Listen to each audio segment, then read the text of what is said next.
Minnesota's Russ back here with What is a Street Rod? Douglas Glad bringing us part two of his epitome of a street rod series here. Hot Rod Motor Trend guy, he knows what he's talking about. First up here, we have tail lights, headlights, antennas Frenched. See how they're kind of sunken in, dug in a little bit. He says street rods, if you've got one, this is what you should do. Or if you see a vehicle that has these, maybe that is a street rod. Got to get some body work action going on there to make that work that way. We've got some side pipes here, but those are lake pipes. A little bit different than what you'd see on your Cobra, on your Viper.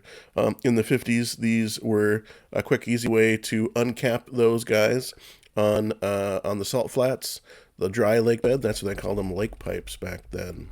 Your sedan, your Model A sedan, real classic street rod. It wasn't a coupe, it wasn't a roadster. They were usually a little bit cheaper.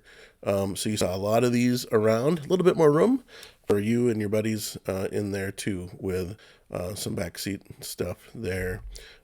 If you look closely, you'll see these headlight bars. See how that's kind of bent down? It's forged down. You can lower your headlights so they're not sitting up on those stocks like Buckeyes. Just helps bring the lines of your vehicle lower down by having those dropped headlight bars there. Your suicide door, by swapping those around, can give kind of a cool look. Of course, there were many vehicles in the 30s, if you were a four-door, that had suicide doors for your back doors. We have a 38 Chev, and that's got suicide doors in the back. Looking at brake drums in the front, finned brake drums. Buick, really common to have those. These had a cool look, and sometimes you could get faux finned brake drum adapters that had a disc brake behind them. So keep that in mind too. A real common motor was a nail head. Nail heads were a little bit narrower, plus they had a cool look, a little bit narrower in your street rod. So you might see Buick nail heads hiding out in your street rods there. If you wanted to even lower the profile even more of your headlights, is sometimes you would have lights up here on the cowl. So not just down by the front, down by your grill and your radiator, but sometimes you would swap them out and put them up here instead of being down near the bottom of your vehicle. Again, just kind of smoothing those lines, changing it up a little bit. Someone who's looking at it would see that.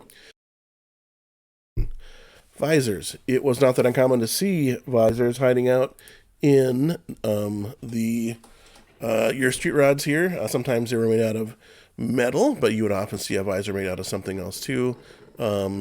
Maybe a saw blade, something that's been repurposed or reused, just for that kind of a little more of a ratty touch. But your street rod usually was pretty clean with that too. You never, earliest street rods often were what was cheaper, then made expensive.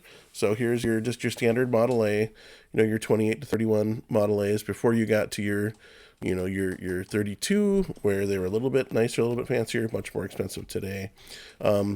So looking at your front suspension pieces, you often have these hairpin rods in the front. They replace those traditional radius rods used on early Ford front suspensions. These were chromed, painted nice, and you can see them right there. Your wide white walls, your flipper hubcaps, you can kind of see that in the middle there, and then just your steel wheels painted up nice. This is your traditional package on hot rods, and sometimes you saw them on street rods, unless someone moved over to some kind of something chrome and a little bit more expensive. Your chopped top, as you can see, that windshield a little bit shorter, that window's a little bit shorter, and that roof line is brought down, just bringing down the lines of that vehicle, what you got going on there. was pretty common on a street rod. You also would see, looking at the back of a car, not a bumper, but like some kind of a Nerf bar. These were reminiscent of what was used in race vehicles back in the day, where the vehicle needed to be pushed or moved. They had a bar like this just to kind of push it out of the way without scratching the paint or scuffing up the chrome of your bumper. So a Nerf bar would be a common addition. A cowl vent, having a car that did not have one, getting these put in place. Sometimes Model A's, those early street rods did not have them, so somebody would custom make one. You'd cut a hole, put in a flipper flapper, so then somebody on the inside could adjust the air coming in.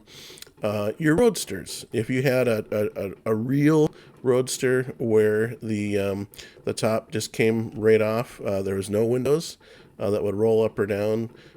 Even the windshield could sometimes go flat or move different directions too. So there's your true roadster there. Compared to your convertible, here's your convertible top. You've got regular windows that you would roll up and down to help with those elements if you're in the rain or if you're in the cold or if you were whatnot. Here is looking at the next one here. Here is something that a lot of people don't quite understand. So your Highboy, so your Ford Highboy, you see how this is not, this is chopped but not channeled, so the body sits up on the frame how it should. And then by removing the fenders off of the vehicle, it looks like it sits up and kind of squats up instead of squatting down. So your Ford Highboy, not a 4x4 pickup, but there you go. Louvers, you can see the louvers that are across the top of the hood kind of match what was on the side from the factory on this 3234. Of course, on the roof, which often had just fabric tops, you see a metal patch put in with louvers there too. So slots punched around there just to give it a cool look with that. And don't forget about those teardrop tail lights. Those are from late 30s Ford, added on to this coupe here. Gives you kind of that classic street rod look, if you ask me. Here's your 5-window coupe. Just count them: passenger windows, quarter windows, and rear windshield. 1, 2, 3, 4, 5. So this gives you your coupe, but it's a little bit more room in the back, and just a very classic look, very traditional body style for your street rod. And she's looking sharp right there. Your front suspension with a 4-bar. So instead of those hairpin radius rods we showed earlier, you can also see these 4-bar links, replacing from the factory just to give it a different look. Handling, I assume, would be about the same. You're not messing with the geometry too much there, so you got that.